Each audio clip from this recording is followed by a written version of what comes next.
Hello everyone, Radhe Radhe. आप सभी का हमारे चैनल में बहुत बहुत स्वागत है। नवरात्रि के आखिरी दिन आपको किस तरह से पूजा करनी है। काफ़ी सारे लोगों के यहाँ अष्टमी की पूजा होती है, काफ़ी सारे लोगों के यहाँ नवमी की पूजा होती है। तो जैसे देखिए आपकी परंपरा रही है उस हिसाब से आप पूजा कर सकते हैं। तो सबसे पहले आपको जल्दी स्नान करना है, उसके बाद जो है ना आकर माता रानी के सामने आपको जोत जलानी है। अगर आपने अखंड दीपक पहले से जला रखा है तो आपको दोबारा से जोत जलाने की आवश्यकता नहीं है। अगर नहीं जला रखा है तभी जो है ना आप दीपक को प्रज्वलित करें, क्योंकि पूजा से पहले दीपक जलाना बहुत जरूरी होता है। तो हमने यहाँ पर दीपक प्रज्वलित कर लिया है। अब आपको सबसे पहले जो है ना स्नान कराना है माता रानी को, और उससे पहले जो है ना आपको क्या करना है, एक आपको कलश लेना है। आप चाहें तो इस तरह का मिट्टी का कलश ले सकते हैं छोटा सा, आप चाहें तो पीतल का कलश भी जो है ना माता रानी के सामने भर कर रखा जाता है। ये विधान होता है, बहुत जरूरी होता है जिस दिन आप आखिरी दिन पूजा करने वाले हैं। तो अगर आपके पास पीतल का कलश ना हो तो इस तरह से छोटा सा एक डबुला ले ले, उसमें इस तरह से कलावा बांध ले और इसको जो है ना आपको पूरा कंठ तक भरकर जो है ना रखना है। इसका पूजन जो है ना आज के दिन किया जाता है। तो इस बात का आप ध्यान रखें, इस तरह का कलश आपको जरूर भरकर रखना है ताकि आपके घर में सुख और समृद्धि से जो है ना आपका घर भरा रहे। तो इस तरह से जो है ना सबसे पहले हमने इस कलश का जो है ना पूजन कर लिया है। उसके बाद आपको माता रानी को स्नान करना है। थोड़ा सा हमने एक फूल लिया है, फूल में थोड़ा सा जल जो है ना माता रानी के ऊपर चढ़ा दिया है। कलश का भी जो है ना पूजन करना है। गणेश जी का आपको पूजन करना है।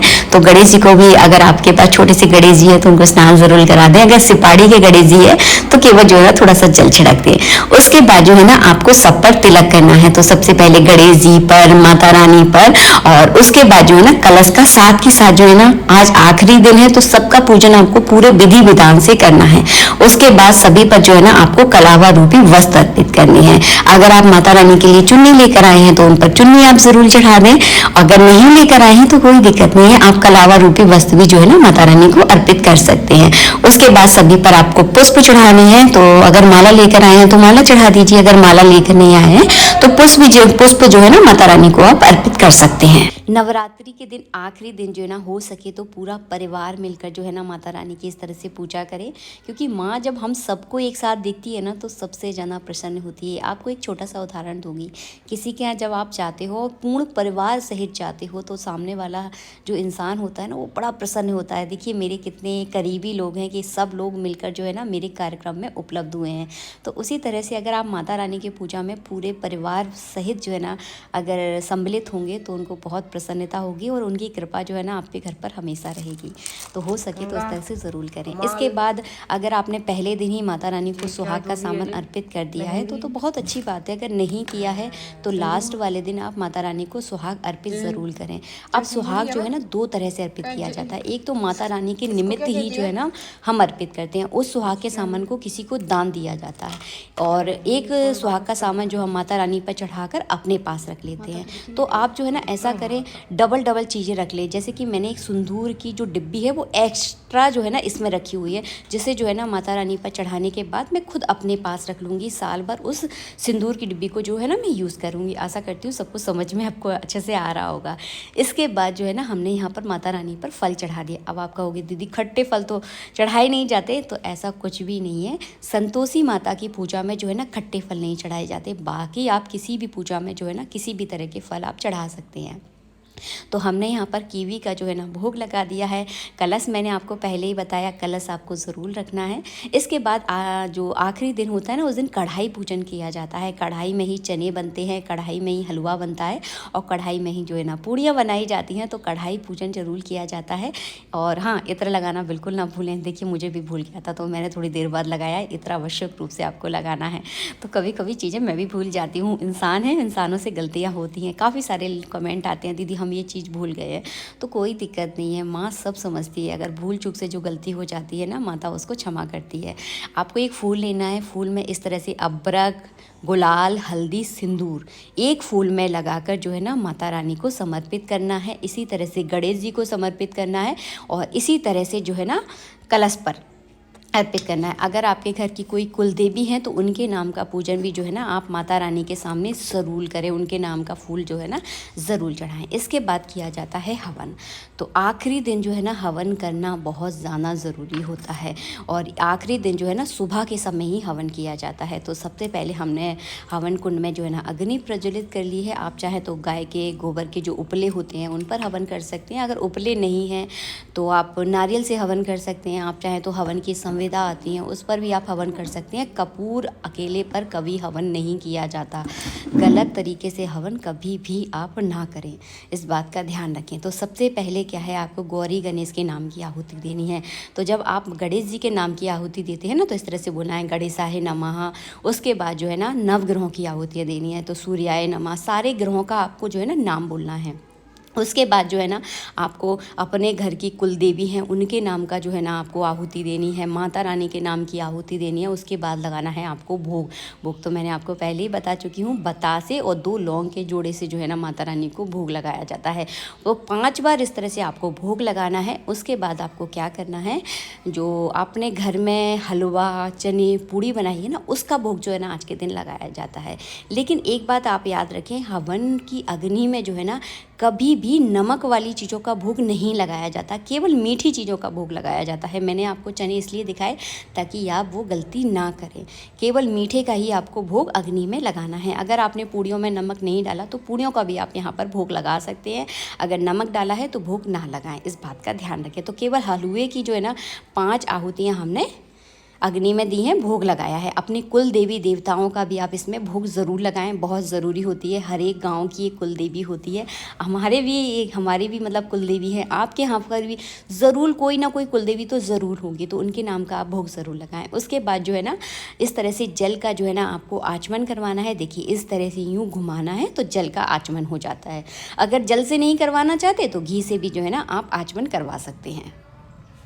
करने के बाद की जाती है आरती की तैयारी। तो आपको क्या करना है, एक थोड़ा सा आपको कपूर लेना है। कपूर में आपको 2 लौंगे रखनी है और उसको प्रज्वलित करके जो है ना माता रानी की आपको आरती करना है। शुरू में ही बता चुकी हूँ, परिवार के सभी सदस्यों को मिलकर ये पूजा जरूर करनी है। अगर आपके बच्चे अगर आपके साथ सम्मिलित नहीं हो पा रहे हैं किसी कारणवश तो आप पति पत्नी मिलकर इस पूजा को जरूर करें। माता रानी के लिए कम से कम एक दिन आप जरूर निकालें, बहुत जरूरी होता है।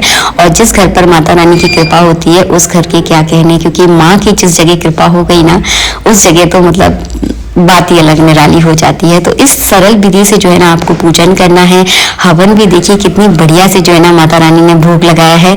हवन के दर्शन आपको हो रहे होंगे। तो इस तरह से जो है ना माता रानी की लास्ट वाले दिन जो है ना पूजा की जाती है। बिल्कुल सरल सिंपल तरीके से मैंने आपको बता दिया है। इसके बाद जो है ना आप कन्याओं का पूजन करें, कन्याओं को खाना खिलाएं, मतलब भोजन करवाएं। जो भी दक्षिणा आप कन्याओं के लिए लेकर आए हैं उन्हें वो दक्षिणा वगैरह दें। उसके बाद जो है ना आप भी खाना खा सकते हैं।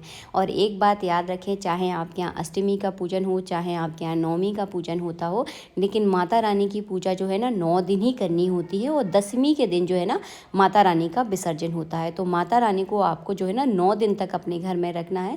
जब आपके यहाँ अष्टमी की पूजन हो जाए फिर भी जो है ना 9वीं के दिन कम से कम माता रानी के सामने आप दीपक को प्रज्वलित ज़रूर करें। और उसके बाद जो है ना 10वीं के दिन उन्हें विसर्जित करें। तो इस तरह का जो है ना विधान होता है, तभी जो है ना नवरात्रि आपके पूरे होते हैं। कहीं कोई चीज़ समझ में नहीं आई है तो नीचे कमेंट बॉक्स में मुझे कमेंट कर दें, वहाँ पर मैं रिप्लाई देने की पूरी कोशिश करूँगी। आशा करती हूँ वीडियो आपको बहुत अच्छा लगा है। लास्ट में एक खास इन्फॉर्मेशन और देने वाली हूँ, तो वीडियो को प्लीज़ बिल्कुल भी बंद मत करना, पूरा वीडियो ज़रूर देखना। माता रानी के सुहाग के सामान में जो है ना हमने एक सिंदूर की जो डिब्बी है वो एक्स्ट्रा रखी थी अपने लिए। तो उस सिंदूर की डिब्बी से जो है ना हमने इस तरह से करना है, इसको आपको सबसे पहले उसको खोलना है, माता रानी पर अर्पित किया जाता है। तो आपको क्या करना है, अगर आपने सूट पहन रखा है तो उस सूट की आप चुन्नी का एक पल्लू ले लें। अगर साड़ी पहन रखी है तो साड़ी का भी आप पल्लू ले लें। मैं आपको केवल रुमाल से करके बताऊंगी। तो सबसे पहले क्या, इस पल्लू को आपको थोड़ा सा गीला करना है, क्योंकि कभी भी सूखी रोली जो है ना किसी पर भी नहीं चढ़ाई चढ़ाई जाती, गीली करके ही जो है ना चढ़ाने का शगुन होता है। तो आपको पल्लू को जो है ना हल्का सा इसमें रोली में जो है ना डिप करना है। देखिए इस तरह से सिंदूर में रोली जो है ना रुमाल में लग गई है। सबसे पहले 3 बार जो है ना माता रानी के मस्तक पर जो है ना अर्पित करना है, उनकी पूरी मांग भरनी है। और 3 बार अर्पित करने के बाद जो है ना माता रानी से सिंदूर लेकर जो है ना अपने माथे पर बिंदी लगानी है और पूरी मांग भरनी है। तो माता रानी से इस तरह से आप सुहाग लेना बिल्कुल भी ना भूलें। ये स्टेप करना बहुत ज्यादा जरूरी होता है ताकि माता रानी की कृपा जो है ना आप पर बरसती रहे। और जिस औरत पर माँ की कृपा होती है ना तो फिर उसकी तो मतलब बात ही अलग होती है। तो हर बार बोलती हूँ बात ही अलग होती है, क्योंकि माँ तो माँ होती है। हम सब भी, काफी सारे लोग मेरा वीडियो देख रहे होंगे, काफी सारी लेडीज माँ ही हैं। मैं भी एक माँ हूँ। तो माँ की जो आत्मा होती है ना वो बिल्कुल अलग होती है अपने बच्चों के प्रति। तो ये भी हमारी माँ है। तो बस इस तरह से जो है ना आपको पूजन करनी है। आशा करती हूँ वीडियो आपको बहुत अच्छा लगा है। वीडियो अच्छा लगा है तो प्लीज वीडियो को लाइक कर लेना। और कहीं कोई चीज समझ में नहीं आती है तो आप मुझे कमेंट बॉक्स में कमेंट करके बता दें। वहां पर मैं जल्दी से जल्दी आप लोगों के लिए रिप्लाई करने की पूरी कोशिश करूंगी। इसी तरह से जो है ना सरल सिंपल तरह से जो है ना नवरात्रि के लास्ट दिन आप पूजा जरूर करें और उसके बाद जो है ना कन्याओं को आप भोजन कराएं। अगर आपके यहाँ कुल देवी की कोई अलग से पूजा होती है तो वो भी आप जो है ना पूजा माता रानी के सामने कर सकते हैं। क्योंकि एक बात होती है, हर घर की जो है ना परंपरा थोड़ी सी अलग होती है। पूजा करने का तरीका देखिए हर घर का सेम ही होता है, थोड़े थोड़े से स्टेप जो है ना अलग हो जाते हैं। तो इस तरह से जो है ना आपको हवन करना है। और हवन के दर्शन जो है ना मुझे बहुत अच्छे लगे। मतलब एक माता रानी का जो है ना अलग ही रूप जो है ना हवन के अंदर नजर आ रहा था। भले ही आज अष्टमी नहीं थी, लेकिन आप लोगों के लिए वीडियो जो है ना मैंने बहुत ज्यादा मन से बनाया था और माता रानी ने जो है ना हलवे का बहुत मन से भोग लगाया था। तो बस आज के लिए इतना ही। मिलेंगे आप सबसे नेक्स्ट वीडियो में। जय श्री राधे मित्रों, राधे राधे। आप सभी को नवरात्रि की हार्दिक शुभकामनाएं।